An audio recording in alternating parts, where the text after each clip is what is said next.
queria começar perguntando um pouquinho sobre esse lugar da crítica, né? Qual que é a importância da crítica no cenário atual aí que a gente vive? Da crítica voltada para a TV, para o streaming? Eu sempre digo que, especificamente, crítica de TV, ela não faz o telespectador deixar de assistir nada, entendeu? Eu acredito que deva ser assim também para o teatro, para o cinema, para a literatura. Não é esse o papel. Não é dizer não veja porque não é bom. Não se trata disso, entendeu? Eu vejo muito mais a crítica, e eu estou falando por mim, que sou um crítico de televisão, eu vejo muito mais a crítica como um estabelecimento de parâmetros para quem está produzindo aquilo, muito mais. Sempre foi importante e nós vivemos um momento em que agora é mais importante ainda, porque ameaça de cerceamento de liberdades, né?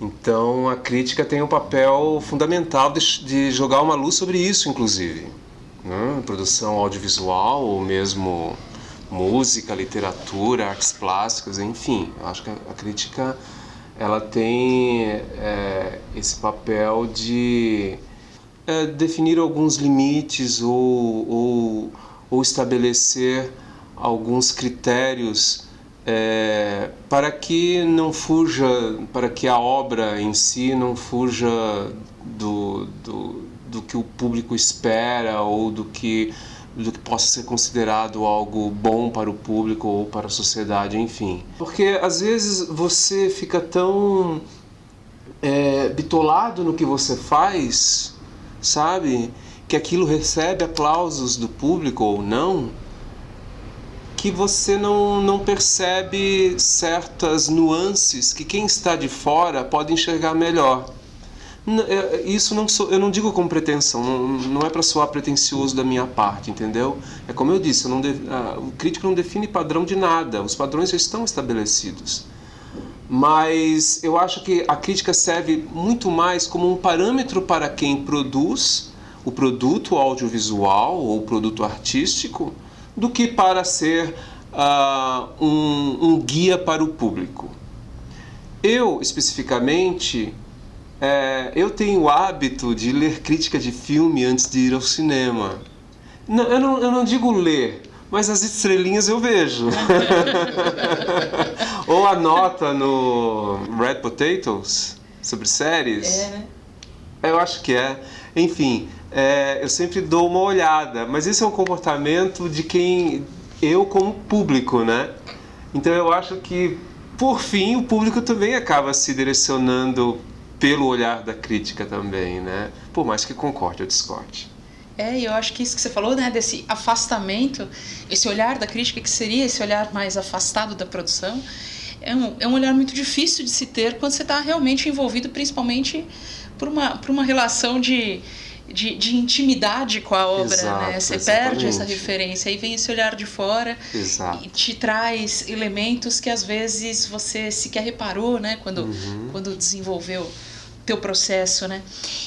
A crítica, ela estaria num lugar em que é um encontro entre uma formação acadêmica, profissional, um repertório, a construção de um repertório cultural e o lugar também da opinião, ou como é que você coloca na balança esses elementos todos, né? Olha, nesses tempos de redes sociais, todo mundo tem opinião e todo mundo quer dar opinião, né?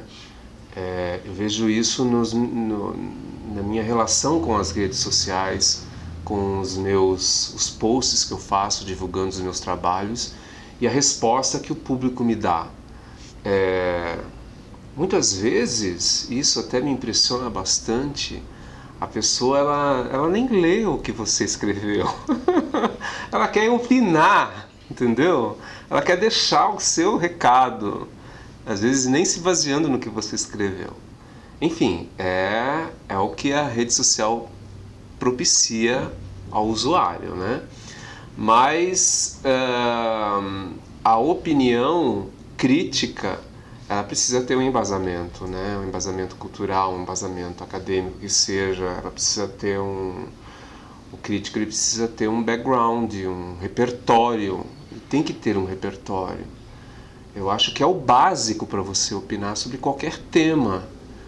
Não é só ver, não é só, eu assisti essa novela todos os dias, então eu estou apto a opinar ou a criticar. Você está apto a opinar, lógico. Você pode criticar à vontade, mas no papel do crítico existem muito mais coisas a serem levadas em consideração. No caso, o seu repertório, o que ele trouxe, o passado, do que ele viu, é tão importante quanto o que ele está vendo naquele momento. Porque, ainda mais numa novela, que é um produto que ele é construído ao longo de 6 meses e que é próprio da telenovela, que aquela história que é contada ao longo de 6 meses, ela seja meio que enrolada para o telespectador, e a reiteração, a repetição é uma característica do folhetim, da telenovela. Então, repetir sempre, porque não é todo mundo que assiste todo dia aquela novela, aquele programa, então sempre vai haver reiteração. Isso não quer dizer que você precise necessariamente acompanhar aquela história todos os dias, né? Porque aquela história é como aquela coisa do que a gente fala, eu vi o começo, já sei como termina. É mais ou menos assim. Toda novela é mais ou menos assim, para falar a verdade, né? É claro que o miolo dela é o que faz, que é o tchan dela, que é o que faz a pessoa querer assistir aquela produção todos os dias. Mas simplesmente, eu acho que você pode ver esporadicamente a novela, você já tem condições de traçar alguma opinião crítica, desde que você tenha um background, entendeu? Porque, no meu caso, agora eu vou falar por mim, eu vi muita novela na vida, sabe? Desde o final da década de 70 que eu acompanho novela, desde quando eu era criança. Então, foi um hábito que eu nunca deixei e pelo qual eu me tornei um profissional na área. Então eu posso dizer que eu tenho um background sobre o assunto. Mas uma pessoa que começou a ver novela agora, é o exemplo que eu te dei, né? Eu estou vendo essa novela, eu já posso... Você pode opinar, lógico, você pode gostar, você pode não gostar, você pode criticar. Mas é diferente do trabalho de um profissional que tem um background. Como é que foram as suas escolhas aí? Como é que se deu a sua trajetória até você chegar a esse lugar que você ocupa hoje?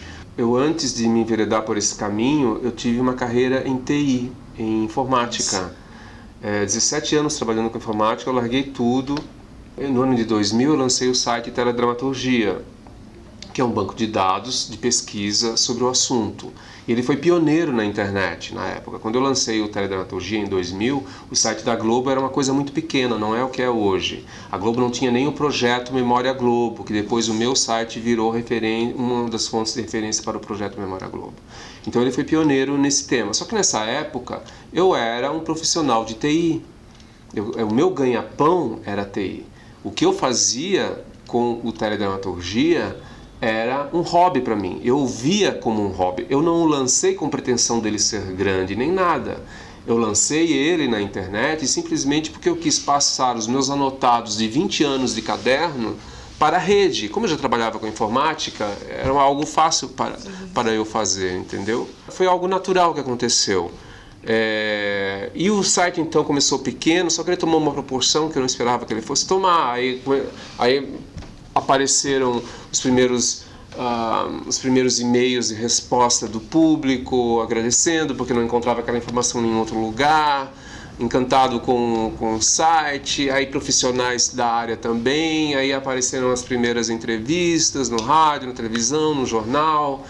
E eu fui ficando conhecido no meio de quem trabalhava com televisão, quem estudava televisão ou quem simplesmente curtia televisão. Então foi tudo muito natural.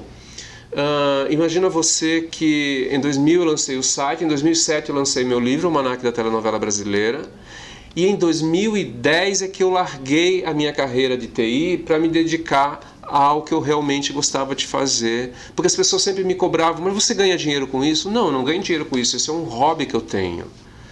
Então, aí eu pensei, quer saber, eu já estou de saco cheio, porque TI deixa a gente maluco, quem trabalha sabe. Opa. E eu pensei, eu vou agora canalizar as minhas energias para algo que eu realmente gosto, para ver o que vai dar. Aí eu montei um blog para mim, comecei a escrever resenhas sobre novelas, críticas, análises, e um jornalista do UOL, então, com o qual eu fiz amizade no Twitter, ele perguntou para mim: você não quer fazer o que você faz no teu blog no UOL e ainda ganhar por isso? Aí eu falei: nossa, é tudo o que eu quero.